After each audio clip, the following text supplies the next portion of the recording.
buenas tardes. En nombre del Tecnológico de Monterrey, reciban la más cordial bienvenida a la presentación del libro 30 años bajo el yugo neoliberal de Carlos Augusto Jiménez Salga, evento que forma parte del programa cultural de la Feria Internacional del Libro Monterrey 2014. Contamos con la presencia de los dos presentadores del libro. Damos la bienvenida a Abraham Nuncio, quien es abogado egresado de la Escuela de Jurisprudencia de Saltillo. Ha sido docente de varias carreras en la Universidad Autónoma de Nuevo León, Sociología, Pedagogía, Periodismo y Ciencias de la Comunicación. Entre sus ensayos se citan el Grupo Monterrey, Visión de Monterrey. De sus obras de ficción destacan Recetas para Nada, Fábulas del Poder, Regia y la novela 64. Además es autor de los libros El PAN, Alternativa de Poder o Instrumento de la Burguesía Empresarial y Una década de política electoral. Bienvenido, Abraham Nuncio. Gracias.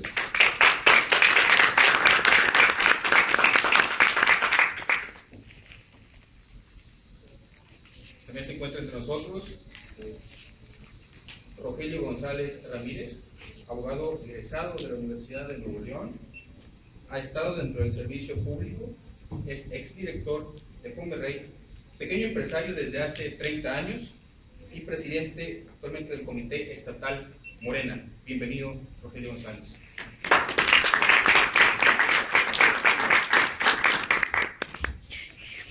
Por supuesto, contamos con la presencia también del autor de esta obra, Carlos Augusto Jiménez, quien es ingeniero en electrónica y comunicaciones por la Universidad Autónoma de Nuevo León y estudió la maestría en telecomunicaciones.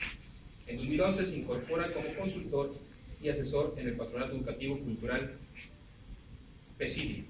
Bienvenido, Carlos Augusto Jiménez.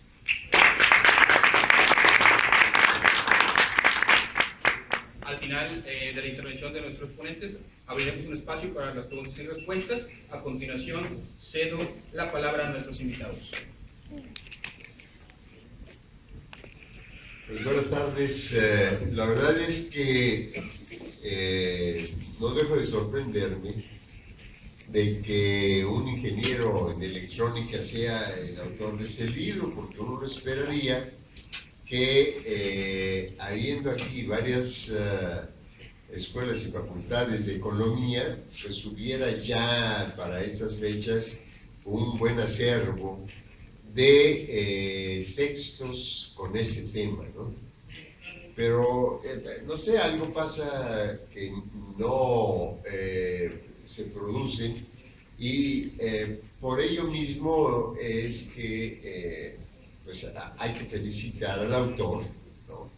Es un trabajo muy bien pensado, y digo muy bien pensado porque el neoliberalismo en realidad no es sino una nueva expansión del capitalismo internacional y de las potencias que, conjuntamente con sus empresas transnacionales, las que se hayan fincadas en su territorio, pues se proponen precisamente obtener las riquezas de las que disponen los países menos provistos de infraestructura, de ejércitos, de una banca ya muy baleada, y por lo mismo, bueno, pues ya vemos que ahora hay todo un proyecto para hacerse de los pocos recursos que nos van quedando. En realidad no es otro el proyecto. Vaya, el neoliberalismo es muy fácil de entender.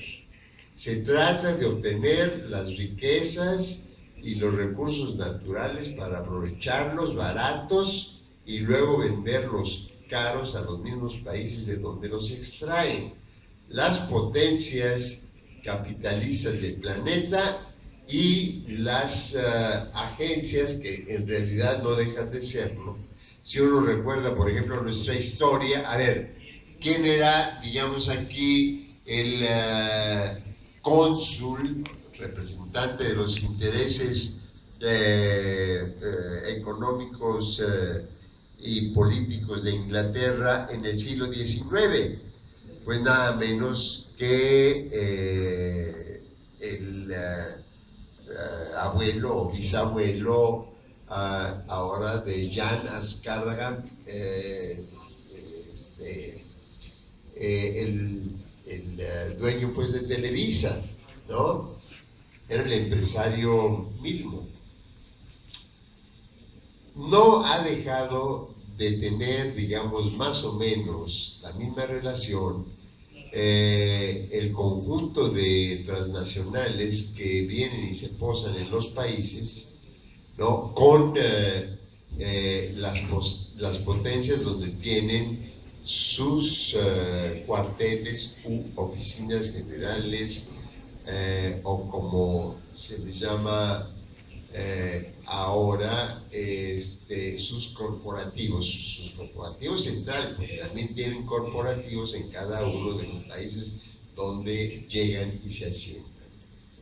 Entonces, este libro es muy importante porque establece la relación entre este tipo de nuevo capitalismo, porque ahora quiere hacerse de todo. Durante, digamos,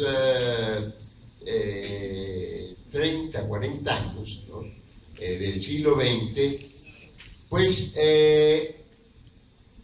dejó un cierto margen para que la población trabajadora, clases medias, etcétera, tuvieran un poco más de aquello que ellos mismos producen, pero que obviamente se convierte en capital.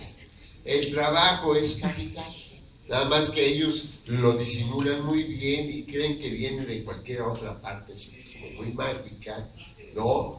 Del talento, de la tecnología. El trabajo viene del capital de aquellos que lo producen con sus manos, con su cabeza, y que son en general empleados de las grandes transnacionales. En eso no hay que hacerse bolas. Siempre que escucho neoliberalismo, pues me acuerdo de José Saramago, porque José Saramago decía, a mí me tocó escucharlo aquí, por ejemplo, en el TEC, que pues la ciudadanía elegía a sus representantes, pero que en realidad no eran sus representantes, que eran los representantes de los que disponía prácticamente como marionetas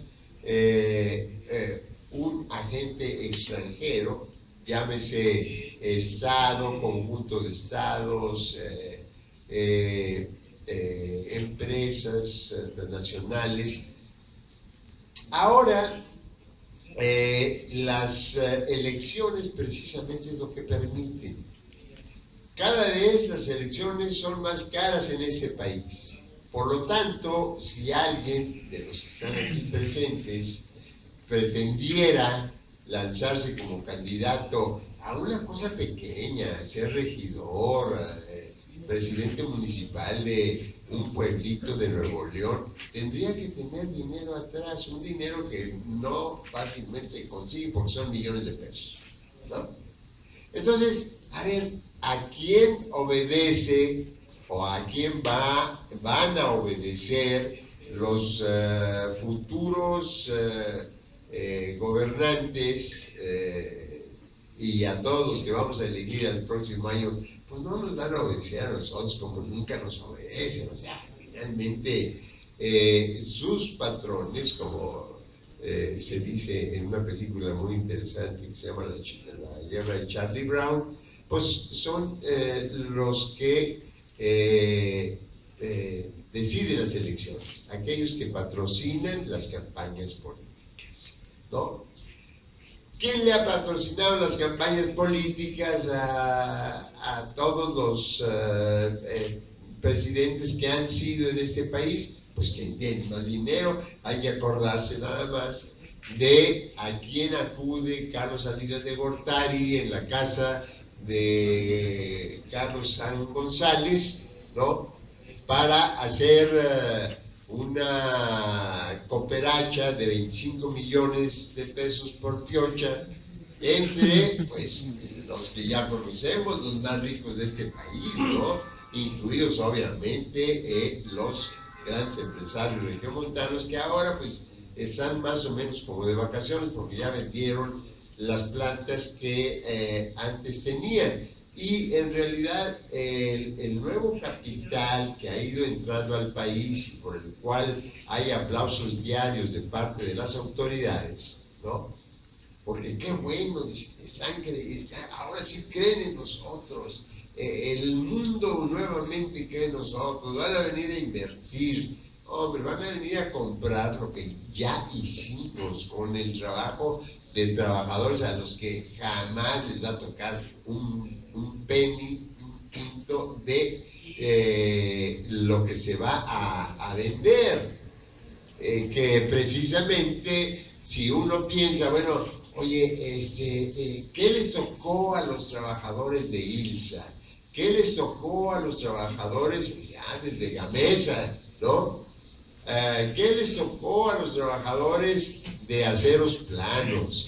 ¿Qué les tocó a los trabajadores de IMSA, etcétera? Pues no les tocó nada, ¿no? Finalmente, ese dinero es lo que yo pienso, y por eso es que ese libro es importante, porque liga las acciones del Estado, y ahora, para terminar, me referiré a lo que es realmente el Estado, con los movimientos financieros, ¿no? Pues eso tiene que ver precisamente con esos movimientos que se hacen a partir de las inversiones que vienen y compran lo que ya está. Bueno, ni en la época de Porfirio Díaz. Porfirio Díaz abre las puertas al capital extranjero, pero con condiciones. Bueno, sí. Aquí va a tener mayor posibilidad de ahorro, ¿no? El que venga a crear industrias nuevas, ahora ni siquiera eso. ¿Para qué? Ahí está cervecería, cualquiera de esas empresas, ¿no? Cervecería ya. Por eso quitaron a Cuauhtémoc de ahí, está muy chocante el hecho de que Cuauhtémoc estuviera allí cuando cervecería pues ya pertenece a Heineken, ¿no? Una firma holandesa que también produce cerveza, pero que sí, todo el mundo, ¿no? El Estado es precisamente el gran agente de este nuevo yugo que nos toca, nos ha tocado vivir. Sin los estados nacionales no existiría o no existirían las condiciones necesarias para que nosotros pudiéramos aportarle a través de, por ejemplo, los bancos, ¿no? Las cantidades que del país salen para que pues puedan ir sorteando sus crisis los países europeos, Estados Unidos, en lo fundamental, ¿no? Sale de nuestros bolsillos, sale de nuestros bolsillos. Nos toca volver a vivir la colonia. El quinto real, ¿no? En algún artículo yo lo explicaba, pues yo lo estoy pagando ahora, nada más que se lo pago al banco a través de la transacción que se hizo y que se llamó reestructuración bancaria. Pues a mí todavía me quedan por pagar varios años de hipoteca, ¿no? Y más o menos de lo que yo gano, la quinta parte se va para pagar esa hipoteca que debía haber liquidado hace más de 10 años. Entonces, Para mí es muy claro lo que representa el neoliberalismo. Para muchas gentes, pues acaso no, pero yo digo, es muy sencillo de entender, ¿no? Los estados son los verdaderos agentes, los estados nacionales, que los estados no son nada más los gobiernos, no. Los estados son los gobiernos y todos aquellos individuos relacionados con la empresa, la iglesia, los sindicatos, etc. Es decir, ese es el Estado. ¿Quién manda? Si ustedes le preguntan, una vez me tocó de vecino de asiento a una persona, pues, que llevaba un libro y me pregunta que si yo soy politólogo. Le digo, no, fíjate que los politólogos se dedican a medir demasiadas cosas, pero no saben quién manda, no saben dónde está el poder. Y dice, pues yo soy politólogo. Oye, pues no siento, ¿no? La verdad, sí, pero me dio pena, ¿no? Politólogo del Colegio de México. Pero así están las cosas, pues, es todo. Yo me disculpo por haber usado de más del tiempo que me toca.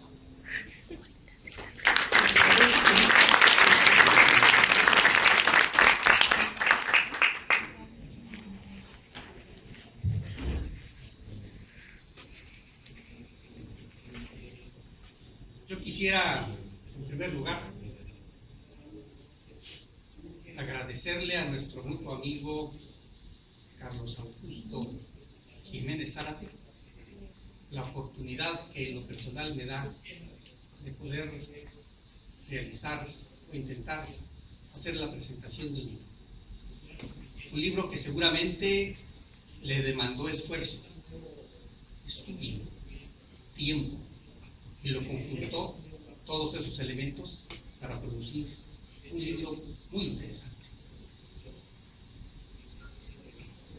Probablemente en los días que dure esta feria del libro, allá en los estantes de abajo, es probable que se vayan a vender, entre otros muchos laberintos de la soledad,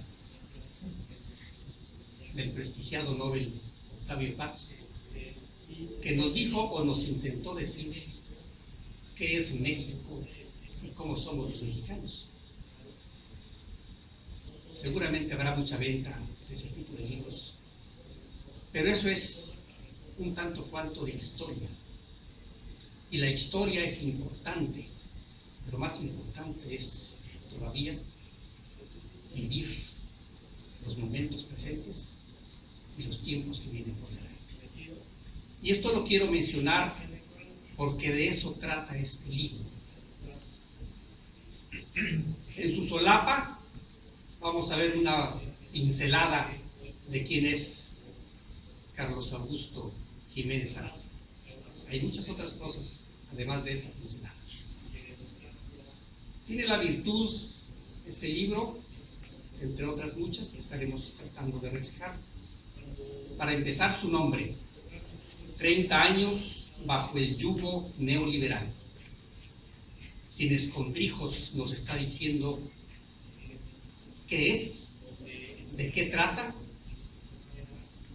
y hasta nos anuncia una develación de por qué estamos como estamos, en función de ese largo tiempo que lo representan 30 años bajo el yugo neoliberal. Tiene otro mérito porque lo dedica a los hombres y mujeres que en forma permanente y durante todos los tiempos están luchando sin cansarse y con perseverancia para que las cosas mejoren, dada su auténtica y permanente religión. Entre 1930 y 1982, con tumbos, saltimbanques, claroscuros, México en una u otra forma estuvo creciendo. Salvo el muy connotado sexenio de Miguel Alemán, en donde rompió todas las formas y fue un gran ratero, tan ratero que todavía 3 generaciones después tienen potencial para seguir comprando rescoldos de empresas que más que empresas han sido lo que algún líder nacional nos ha referido como transacciones con el poder para el efecto de seguir engrandeciéndose. Pero entre 1930 y 1982 el país creció. Había poco beneficio, pero en una u otra forma había una pequeña pero sana crecimiento en aspectos industriales, en aspectos educativos, en aspectos de salud, en una serie de aspectos. A lo mejor los sexenios 70, 76 o 76, 82 fueron buenos en función de un boom petrolero que no se aprovechó o que se malgastó. Pero a pesar de eso, hubo una pequeña mejoría año con año. Como diría un ínclito candidato allá de algún estado o municipio del Pacífico, en esos tiempos se robaba, sí, pero se robaba poco. Poco comparado contra lo que después del 82 malamente nos hemos acostumbrado a ver como normal, como natural, y hasta lo toleramos. Lo toleramos porque no hacemos nada, o hacemos muy poco. El neoliberalismo lo define el libro en forma concreta como que es la globalización de las economías nacionales. Producto de un llamado consenso de Washington, que en un momento dado la gran oligarquía mundial determina qué hacer y cómo hacer para efecto de que bajo sus instrumentos y sus recomendaciones se adopten mundialmente determinadas características de gobernar y de administrar los gobiernos. A este respecto, este libro nos da cuenta en forma muy detallada y concreta, de acuerdo a los comentarios de un analista, John Williamson, cuál es la traducción de lo que cada uno de los conceptos del consenso de Washington se reflejan en la realidad mexicana. Y cuando nos habla ese instrumento de disciplina fiscal, en México lo traducimos como recortes al gasto público. Cuando nos habla de reorientación de las prioridades del gasto público, nos habla de recortar los subsidios que benefician a los desprotegidos y se transforman en incentivos a la producción para el efecto de beneficiar a las élites políticas y a los intereses económicos. Nos habla el consenso de reforma tributaria y en México lo traducimos a aumento de impuesto y créditos fiscales a los poderosos que después los cancelan. Todavía recientemente se escapan informaciones y nos dicen que muchos créditos que quedaron por pagarse resulta que no se deben porque se cancelaron por angas o por mangas. El mío, ¿no? Nos hablan de liberar tasas de intereses y en México lo traducimos en que se dé una muy amplia manga para que a final de cuentas esa liberalidad desemboque en un aumento a los intereses Y a este respecto, yo creo que más de uno de los presentes, simplemente por señalar tarjetas de débito, nos damos cuenta de en qué consiste esa gran medida que los bancos tradujeron al español como liberar tasas de interés. Tipo de cambio competitivo, habla el consenso de Washington. Representa en la realidad devaluaciones tras devaluaciones y tratar de emparejar competencias no compatibles entre países desarrollados con países subdesarrollados. Bajo el consenso de Washington se impulsó la liberalización del comercio y nuestra interpretación de ese concepto es firmar tratados de libre comercio a diestra y siniestra, sin analizar en forma exacta en qué consiste y qué repercusiones van a tener.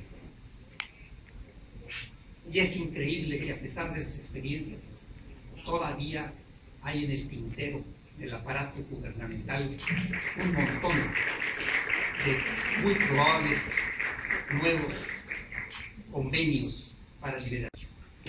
No se le ha puesto una traba, se le abrió la puerta y ha entrado y salido todo aquel que ha querido sin que el aparato gubernamental contemple la posibilidad de una defensa mínima para lo que es el mexicano y sus empresas.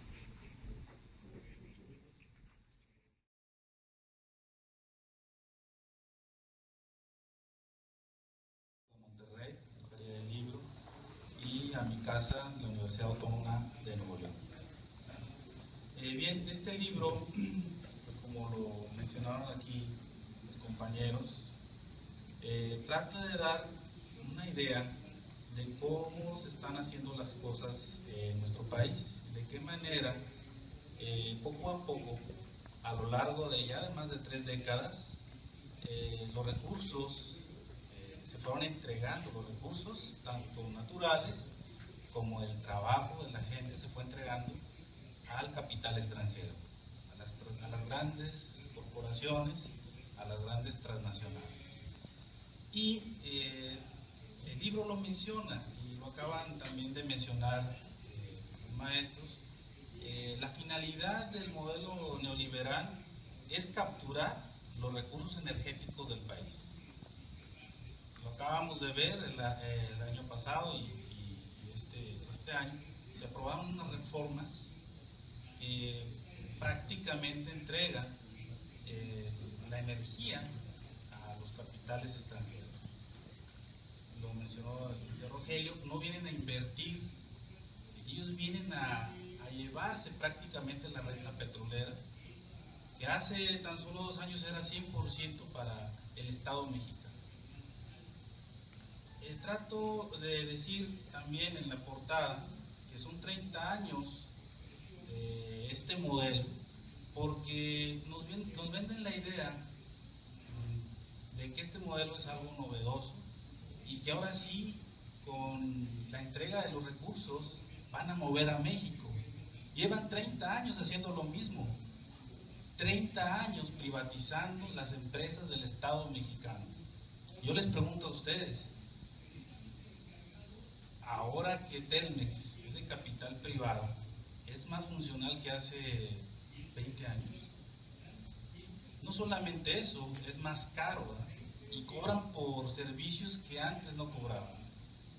De eso se trata el modelo neoliberal, capturar los recursos del Estado, pasar del monopolio estatal al monopolio privado. No ha sido fácil porque nada es fácil en nuestro querido país. Por ejemplo, en Chile, en el año 70, en el año 73, se dio un golpe de Estado para derrocar al presidente Salvador Allende. Les llevó 10 años con una dictadura militar implementar las mismas medidas que hoy están haciendo en México. Aquí se han llevado más de 3 décadas sin dictadura militar, pero últimamente en el libro se menciona que vivimos ya bajo un sitio militar, tipo paramilitar. Realmente hay zonas del país donde no se puede transitar libremente. Nosotros en Monterrey lo padecimos en el 2010, 2011. La gente se aguardaba en sus casas. En las carreteras del país prácticamente se dejó de viajar de noche con una gran inseguridad. Todo esto es parte de esa estrategia.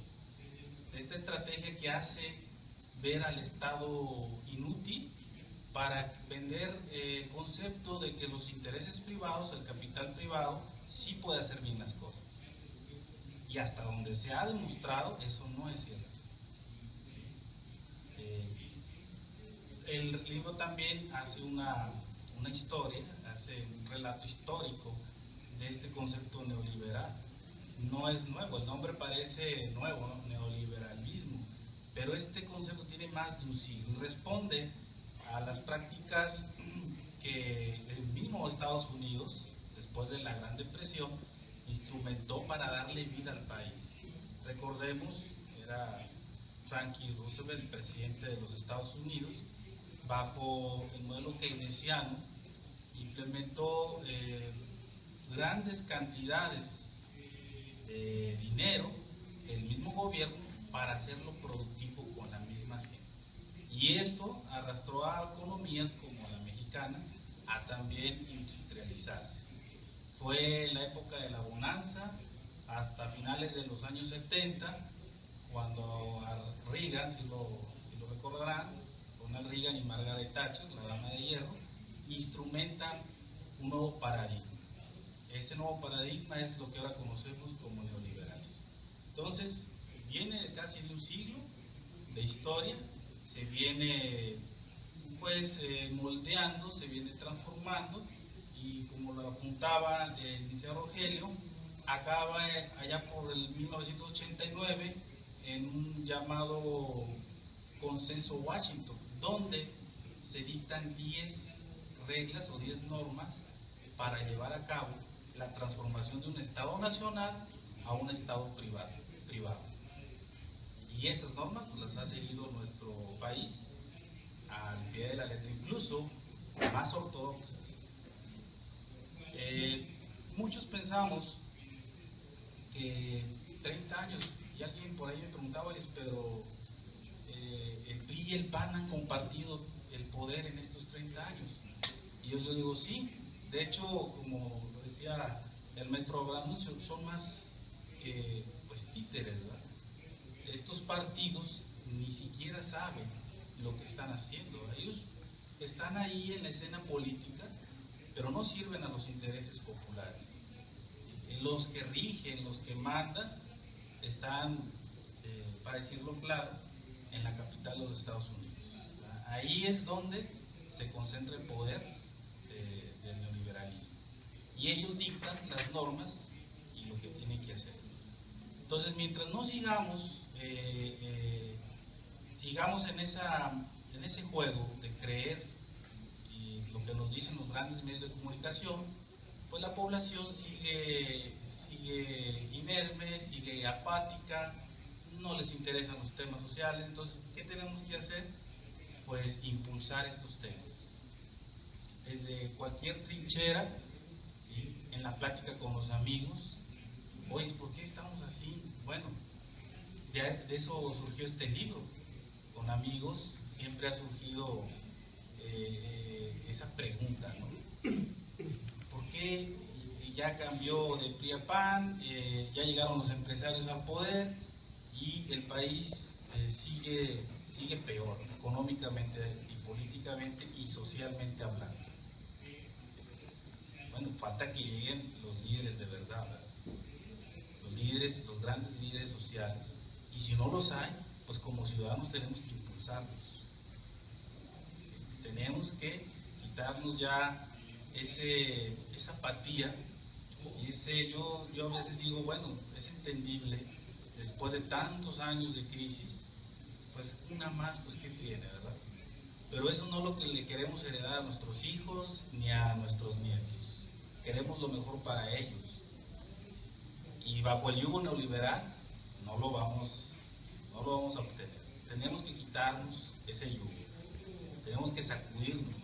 Es increíble, fíjense, hablan de un mundo globalizado, porque así nos lo dice el gran capital, que vivimos en un mundo globalizado, pero el 90% del comercio que hace México lo hace con Estados Unidos.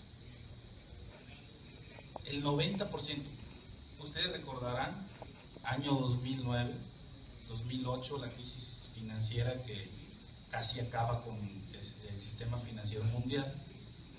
Aquí cerquita, en Ramos Arizpe, y muchas empresas, las grandes empresas metalmecánicas, cerraron sus puertas, paros técnicos.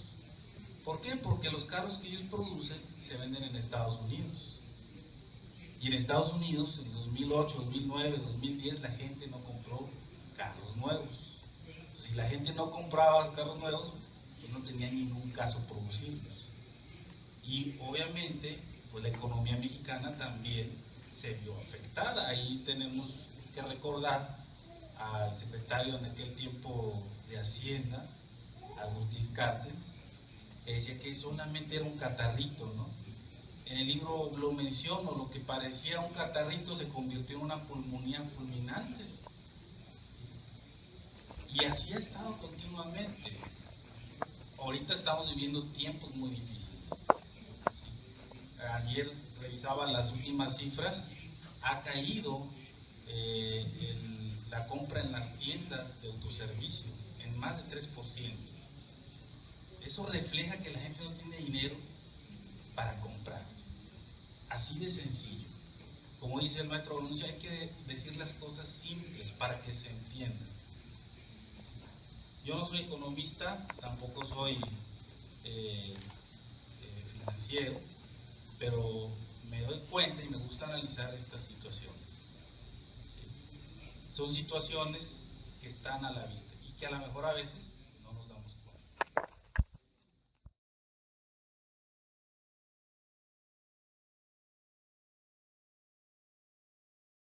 El libro está bien fundamentado en una descripción y análisis de la realidad en los 30 años.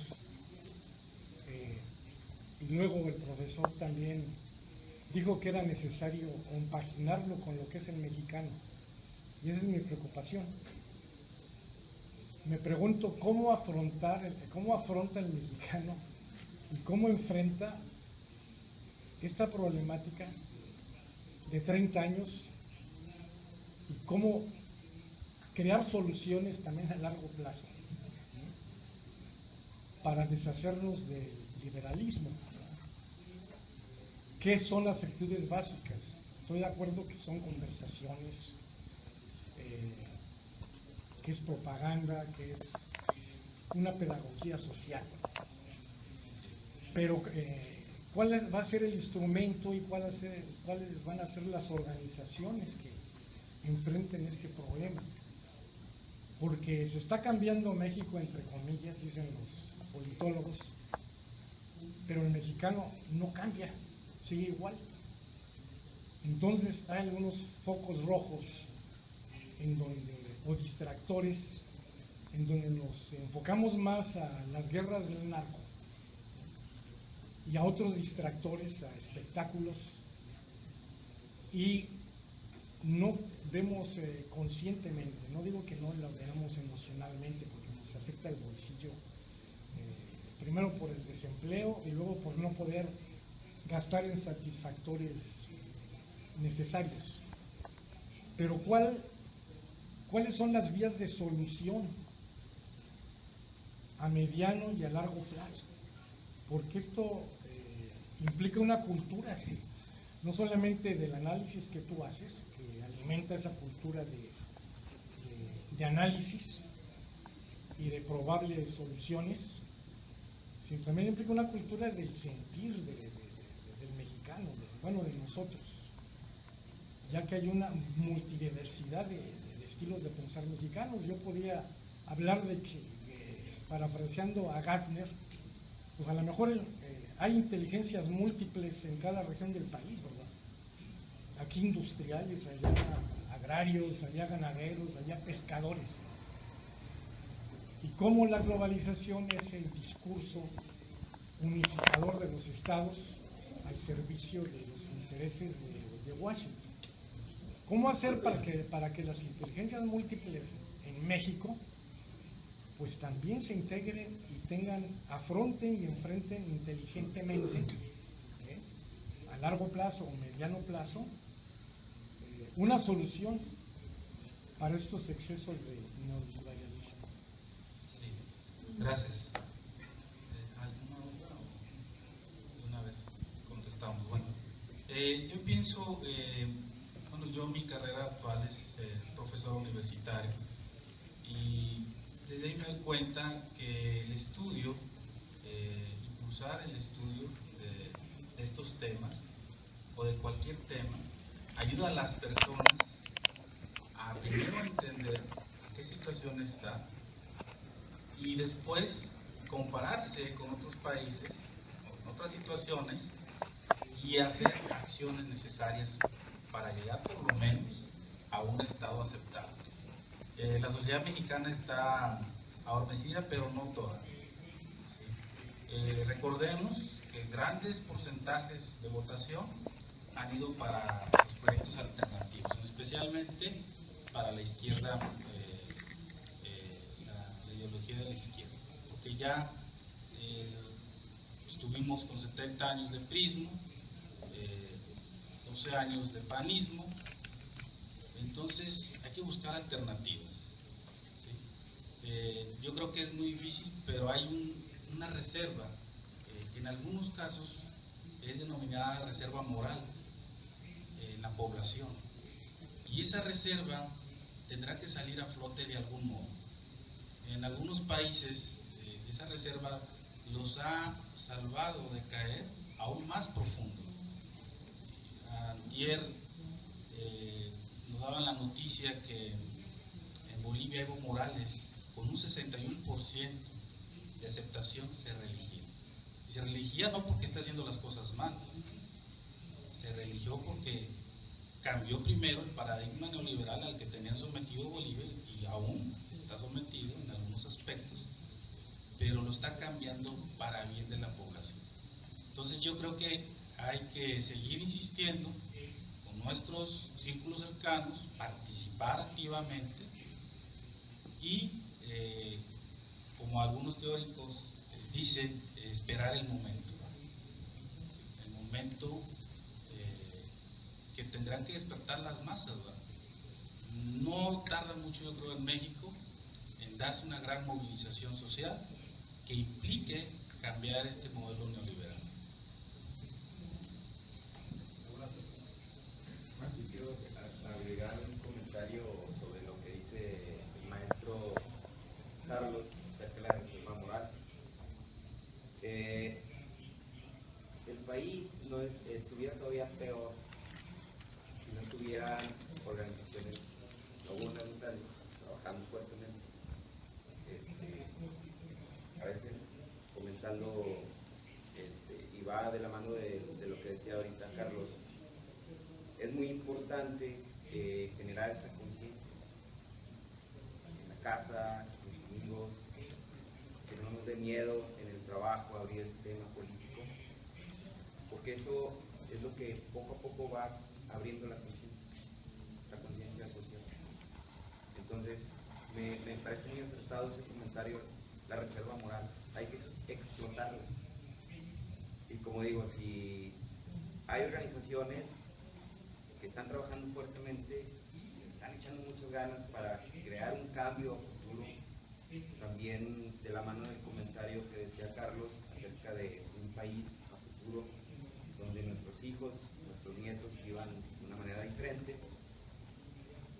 Entonces, pues hay que involucrarnos. Esa es como la respuesta así central de lo que el compañero ahorita preguntó. Entonces, tenemos que empezar desde nuestro círculo más próximo, en casa, mis amigos, mis pienso yo que esa es la manera inicial de empezar a explotar esa reserva moral que comentaba el maestro Carlos.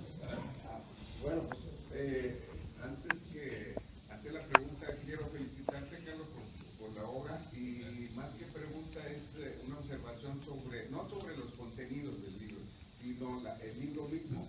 Mira, yo ubico tu trabajo, Carlos, como no sé si estarás de acuerdo, como un trabajo de un periodismo de investigación, un periodismo documental. Esto más bien me rememora porque asistí en días pasados a otra presentación sobre el género en que expones tus ideas. Coincidimos totalmente, pero a mí me parece interesante hacer esta observación porque los reportajes de investigación documentales hay déficit en el país. Esa es la conclusión a la que llega el presentador de un libro anteriormente, días pasados, y tan es así, tan exitoso ha sido este reportaje que los canales de paga le han publicado sus obras, sus trabajos, es decir, en el Discovery Channel. El programa se llama Los Embajadores de la Mafia. Es un reportaje, dice, esto es periodismo de investigación, y el otro es las operaciones secretas de Stalin en México, por ejemplo. Son trabajos concretos, ¿no?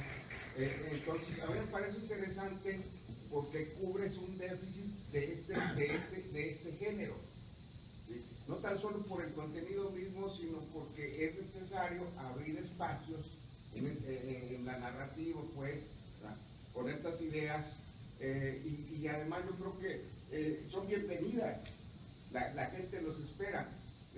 Y esto se viene a sumar también a la invitación que hace el compañero Rogelio en el sentido de que, bueno, pues que sea un capítulo más de una serie. Felicidades, Carlos. Gracias.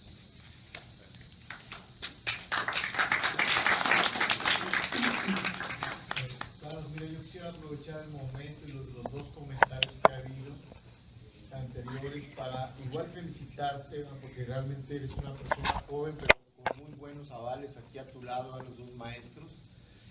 Eso habla bien de ti, porque si ellos aceptaron venir a acompañarte en la presentación es por algo, ¿no? Digo, eso te da una buena imagen, y la verdad, la herramienta que te está sugiriendo aquí el señor, yo la comparto, por eso aprovecho el comentario. Hace falta evidencias documentales claras de lo que tú estás planteando, proponiendo. Yo me atrevería respetuosamente a proponerte, además de que uses esa herramienta para tu próximo libro, el próximo capítulo, que esto mismo tú lo lleves más adelante, porque una gran cantidad de escritores o políticos dicen el qué.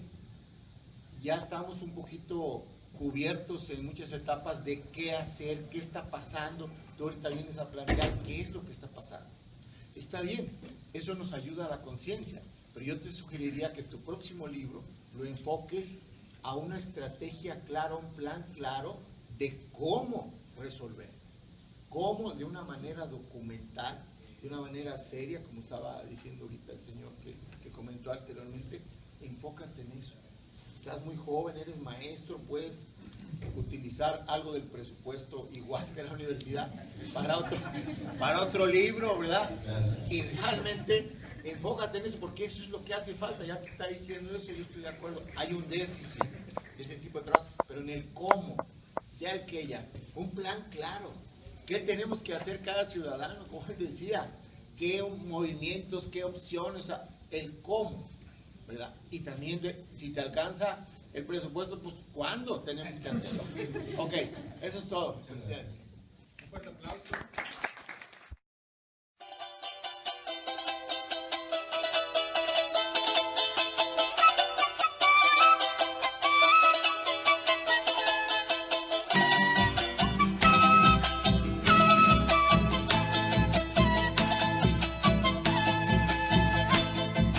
Somos americanos, somos hermanos, señores.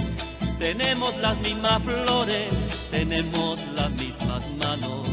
Si somos americanos, seremos buenos vecinos, compartiremos el trigo, seremos buenos hermanos, bailaremos marinera, respaldos a samba y son. Si somos americanos, seremos una canción. Si somos americanos, seremos una canción.